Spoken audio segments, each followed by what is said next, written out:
Hello, Victor here at RestoringMercedes.com again. This is another video for Anthony in New York. SLK320 here, and trying to figure out what's going on with that vibration. And I have the car, elevated a little bit, and I tried to move the engine and transmission to see if I get rid of vibration, and it actually did not. Transmission mount seemed to be okay. It's not totally collapsed, but it's low, so that might be a good practice to change, but I don't think it's going to cure our vibration per se. So vibration is common, it comes from the engine, you can feel it. So I want to check on the vacuum leaks, because sometimes that causes lean running conditions.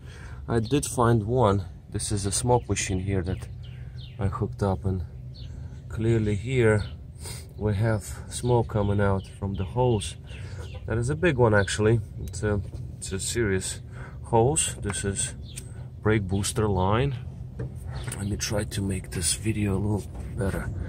Put the light on. So here it is. I can actually even move it in here. As you can see, it moves quite freely. I don't feel that there is any kind of O-ring or anything. Holds it well. This is the direct line to the intake manifold, so this one leaks. This can create quite a vacuum leak. So that is to be replaced regardless. We just first need to check, we just need to get this engine to run as smooth as we can, and then figure out if it's the engine itself that is vibrating. Now, another thing is the valve cover gasket is leaking. We see this oil right there.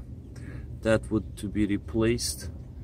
I tightened them up just a little bit just to get by for now. The air flap works on the intake. This is a simple one. It's not like in the newer engines where you have more flaps. You got just single actuator versus triple actuators. Now what have we here? See, I don't see any more smoke anywhere. Everything seems good, but one thing to be noticed, yeah, the EGR valve is a little bit smoking, but usually they all are for some reason.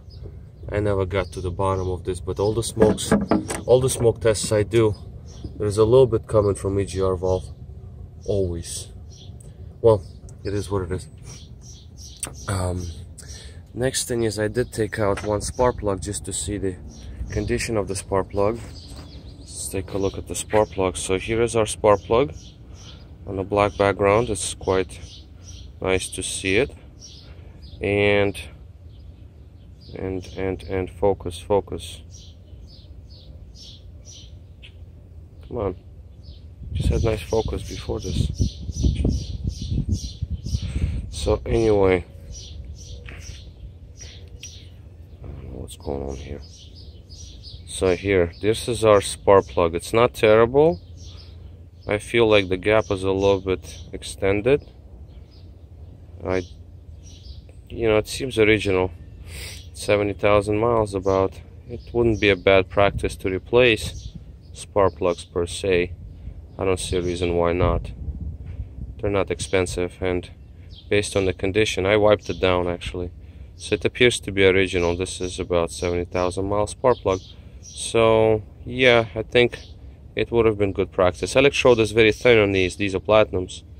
At least it has to be platinum. Let me see. FRA DC, yeah. But this is old one. I believe the newer ones is 33 plus. This is 33. DPP 33. And I think nowadays, why is it not resist? This is a weird plug. Usually they are resistor plugs. This one doesn't have R in it. Well, anyway, obviously I would get the proper spark plugs, current ones for this model. this is all I wanted to show for the day, and I'll give you a call, we'll talk about it. But that smoke right there, that is to be fixed. I mean, there's no question about it.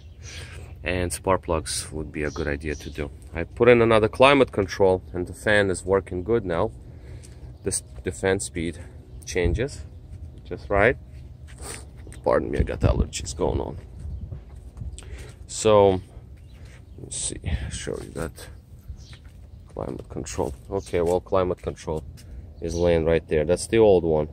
There was a problem in there, so now you change the fan speed, it remains at the same level as you leave it, whereas in the old one it would just change the speed up and down. I think I'm gonna tighten up this hose right here. It's moving, as you can see. I don't know. Yeah, I don't want to really shorten it, but that would be at least to try to tighten that hose, because if that doesn't help, then the whole replacement would be needed. This, I believe, is either transmission coolant line or most likely power steering. Power steering, yeah, most likely, yeah, this seems to be a power steering. I don't know, I didn't look, but it appears to be. Actually, yeah, that's got to be a power steering. Transmission coolant lines are usually on the bottom. Yeah, there they are, right down there. So this is a power steering line, and that's seeps a little bit like all the others. As you can see, they're pretty tight. This one isn't. So I'll tighten it up a little bit. Hopefully that will help for now. Okay, so that's all I wanted to show. Oh yeah, Jesus Christ, I keep repeating myself. I also changed oil to 040 Mobile 1. The lifters became quieter. Okay, but I'm still not super happy. I'm not 100% happy, so I'm probably going to put Lucas in it. Okay, I'm gonna suck out the quart. I'm gonna put Lucas in it because I think you put too thin of the oil, and now there's some wear on it. High five glove is gonna explode. Let's relieve the pressure. Okay. High five, yay, bam. All right, this is Victor at RestoreMercedes.com. Thank you for watching.